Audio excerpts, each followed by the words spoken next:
directeurs, c'est presque la moitié hommes, moitié femmes.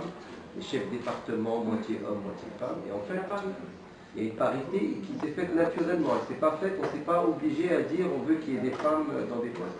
On a pris les personnes les plus compétentes. Et naturellement, c'est statistique, il y a sur 100 personnes, s'il y a 50 hommes et 50 femmes et qu'on leur donne les mêmes chances à tous en termes de mission, de salaire, etc., ils évoluent tous de la même manière. Aujourd'hui, on se retrouve avec une vraie parité naturelle qui vient des compétences des uns et des autres. Voilà.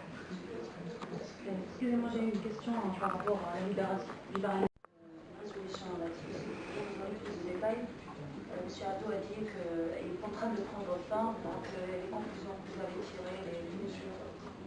Il y a une décision qui a été prise par le chef d'État en janvier à Addis Abeba pour le marché commun du transport aérien en Afrique. Elle doit être mise en œuvre, elle doit être implémentée. Et donc notre résolution, c'est en fait de faire appel aux différents acteurs du secteur de l'aviation pour que cette mesure soit au mieux implémentée. Et comme vous savez, cette mesure s'accompagne d'un certain nombre de dispositifs juridiques, comme l'agence d'exécution, qui est la Commission africaine de l'aviation civile. Elle doit être renforcée pour pouvoir jouer son rôle.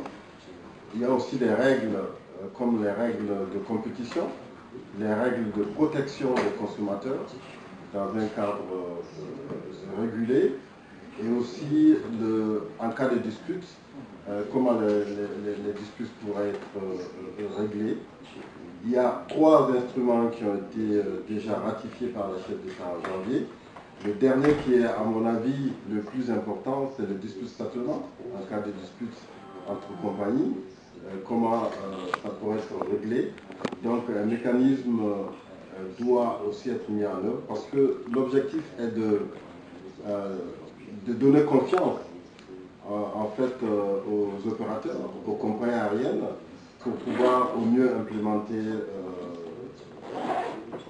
le marché commun du transport aérien. Donc nous faisons appel aux différents acteurs de l'Union africaine, la CAPAC, la Commission africaine de l'aviation civile, et nous-mêmes aussi pour pouvoir implémenter au mieux cette nouvelle mesure.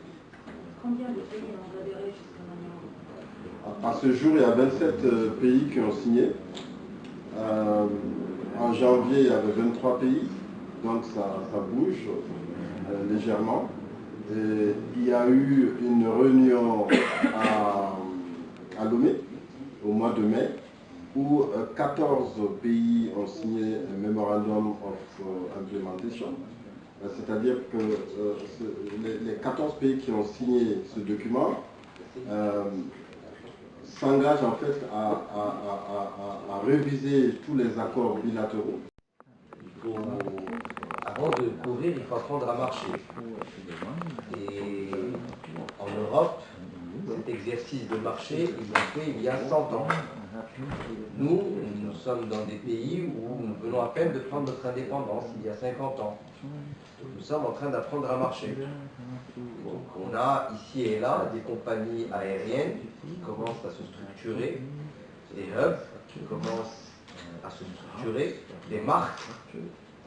Éthiopienne est une marque, le Royal Air Maroc est une marque, Air Côte d'Ivoire est une marque, Rwandair est une marque, des marques qui apportent un service à ses clients.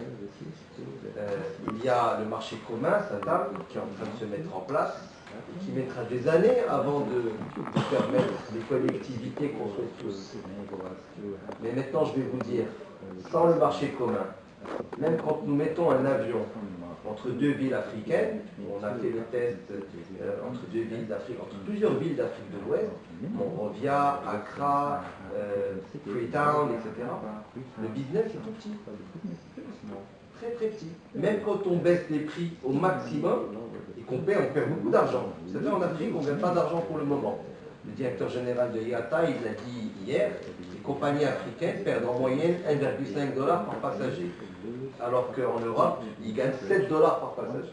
Donc en général, les compagnies africaines ne gagnent pas d'argent en Afrique. Mais même quand on baisse les prix et qu'on accepte de perdre encore plus d'argent, le trafic est très faible. Pourquoi? Parce que dans nos cultures à nous, voyager en avion n'est pas quelque chose d'acquis, qu'il y a un coût, il y a un pouvoir d'achat qu'il faut enrichir, donc il faut une économie qui avance plus, il faut une classe sociale, middle class, classe moyenne qui évolue. Donc tout ça c'est un long process. Le Open Sky en Europe dans les années 30 ou dans les années 40 ou dans les années 50, il aurait eu le même résultat que chez nous aujourd'hui, ce qui est normal. On est en train de créer petit à petit toute une économie et une classe sociale, et on est en train de démocratiser le voyage. Alors, dans certains pays, on le voit plus facilement que dans d'autres. Chez nous, il y a beaucoup plus de voyages domestiques, il y a beaucoup plus de voyages intra-Afrique, entre notamment Casablanca et Dakar, et les Ivoiriens et les Sénégalais vont entre les deux villes, et les trois villes, mais ça reste quelques niches. Ça va évoluer dans le temps. Hein. Il faut être patient. Maintenant, pour répondre quand même, je voudrais faire un commentaire sur safety, sur la sécurité dans les aéroports et dans les villes en Afrique. Il est vrai que et ça, Dieu merci, en Afrique, nous n'avons pas eu d'accident majeur depuis 2 ans maintenant, et on en est très content, alors qu'il y a des accidents majeurs qui ont eu lieu un peu partout dans le monde, y compris en Asie. Mais ça ne veut pas dire qu'on ne doit pas améliorer tous nos process. Les process ont évolué, mais il faut qu'on améliore encore plus nos process. Maintenant, vous imaginez bien qu'il n'y a aucune compagnie au monde qui prendrait un risque de faire un vol vers une destination si les fondamentaux sécuritaires ne sont pas là.